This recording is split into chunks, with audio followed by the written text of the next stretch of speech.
For the longest time, if you've wanted to use your expensive DSLR camera to utilize as a webcam for a computer, it was possible, but you needed some type of expensive external device like this AverMedia capture card in order to make it work. And even then, sometimes the results were a bit subpar, looking either interlaced or the quality just not looking that great. Now, whether it was caused by the current situation the world has found itself in, Canon has given us a utility to allow us to connect our DSLR cameras right to our computer via a USB cable, and it works pretty well. Now, of course, one of the best options in the past has been to get a dedicated webcam like this Logitech C920. It is 1080p, but you can see the quality just doesn't compete to a DSLR camera, which looks a lot crisper and a lot better overall. So thankfully, we now have an opportunity to utilize that power and quality that's been stored inside of that Canon camera that maybe you aren't using as much as you used to. So all you have to do is go online, look up Canon EOS webcam utility. You can find the top link right there is what you want to do. Now you're going to notice you can only use a select few cameras. Now thankfully the camera I'm going to use here, the Canon SL2 or Rebel SL2, is one of the options available. Now you can see there are a lot of many other options out there. For my case, I use the Canon SL2. It'll take me to the download page, EOS Webcam Utility Beta 0.90 for Windows. And that's exactly what I want. We'll select that bad boy and download. We'll save it someplace where I know I can find it in case I'm an idiot, and we'll just save it in the downloads. Locating and installing. Wow, they even give you this really helpful little thing just in case you really have no idea or have never used a computer before. We'll extract all, show the files when they extract, and we will launch that exe. I agree, totally read all that. Next.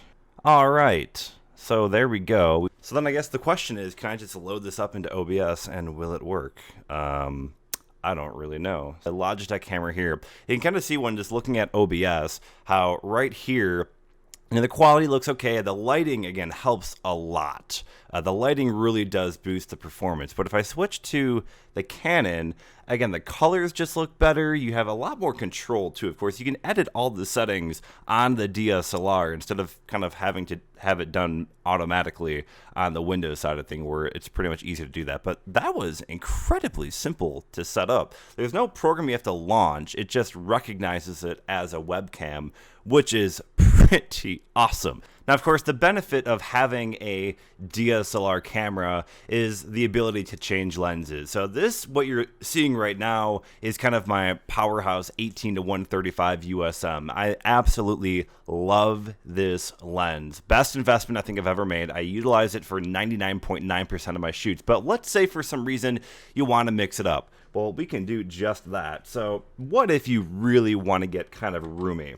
And say you want to use a wide angle lens. Well, I don't know what's going to happen here. So what if I try and take... Here is my Tamron 10-20 lens, my wide angle lens, which I use for some nighttime shoots and urban photography shoots. Yeah, this is pretty cool to be able to utilize as a webcam. It fills more of the room. If I have to be a little bit closer to the camera, it's not like it's right up in my face. It kind of gives me some room to breathe. And the ability to kind of hook up cameras to OBS, it really changes the game, at least in my opinion, of being able to do kind of full produced shows on a program like OBS when you can hook up a camera right to it. So the question is, can you hook up multiple Canon cameras and utilize them in a multi-cam shoot? So I cannot figure out how to get two different DSLRs to connect. I think because it's technically the same device. It only shows up as EOS Canon. I don't think you can hook up multiple Canon cameras, DSLRs, but you can connect multiple webcams. You can see I still have the Logitech here, got the Canon SL2 on here, and you can see it works out pretty well. The frame rate actually looks really well as well. Colors look really good. You can see the focus looks real good, and you can clearly see the advantage of utilizing a DSLR over a webcam if you're trying to do stuff like this. I mean, you have the full ability to utilize a DSLR for what it's, good for. And of course, you can go into auto on the DSLR and you can change all the settings like ISO. You can crank the f-stop, crank the ISO back up for some reason. You can see you can do some really weird stuff with the the shutter speeds. But all of this is done in manual, and so, I mean, it works flawlessly. It really, really does. So I guess it's time for a conclusion. And again, I'm recording through OBS through my Canon SL2, and now I'm utilizing my favorite portrait lens, the 50mm 1.8, and you can just kind of see why. This is kind of the sweet spot for lenses. Of course, the camera has to be a bit farther back because it's a lot tighter. Anyway, quite honestly, this works a lot better than I was originally anticipating. The quality looks great. The frame rate looks good. It doesn't have the overlay. Everything on this works really well. I've been able to get it to work perfectly fine with OBS without any issues. I've been able to get it to work with Zoom without any issues and Google Meet without any issues. I'm sure there are other apps where it works just fine. I've not been able to get it to work with Discord or Skype though. I'm not sure why. Discord at least shows that it's available as an option, but when I try and load it, it just freaks out and then crashes Discord. And then for Skype, it doesn't even show it as an option. So I'm not entirely sure what the reasoning is there, but I've not been able to get those two to work. But for Zoom, which for some reason has taken over the world, it works just fine. And then Google Meet, which I've also been using more often, especially in more of a professional setting, that has also worked just fine. So I guess I hope this video is helpful for you. This, I think, is going to change the way I do stuff going forward. I can see a lot of practical uses for this.